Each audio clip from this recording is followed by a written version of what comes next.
বরিশালে সরকারি BM college শাখা ইসলামী ছাত্র আন্দোলন বাংলাদেশের ক্যাম্পাস সম্মেলন ও সিরাত ফেস্টিভ্যাল 2026-এর পুরস্কার বিতরণ অনুষ্ঠিত হয়েছে।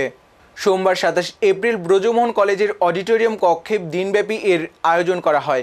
এতে প্রধান অতিথি হিসেবে বক্তব্য রাখেন সংগঠনের কেন্দ্রীয় কমিটির সহসভাপতি ইমরান হোসেন নূর। তিনি শিক্ষার্থীদের নৈতিকতা ও আদর্শভিত্তিক জীবন গঠনের আহ্বান জানিয়ে দুর্নীতিমুক্ত সমাজ প্রতিষ্ঠায় অগ্রণী ভূমিকা রাখার উপর গুরুত্বারোপ করেন। পাশাপাশি দেশের বিভিন্ন ক্যাম্পাসে বিদ্যমান অস্থিরতা নিরসনে কার্যকর ভূমিকা পালনের আহ্বানও জানান। পরে কুইজ প্রতিযোগিতায় শীর্ষ 3 জন বিজয়ীকে যথাক্রমে ল্যাপটপ, স্মার্টফোন ও ওভেন সহ ক্রেস্ট দেওয়া হয়। এছাড়া কৃতকার্য 97 জন শিক্ষার্থীর মাঝে ক্রেস্ট, সংগঠনের কলম ও ইসলামিক বই সহ বিভিন্ন প্রকাশনা উপহার হিসেবে দেওয়া হয়।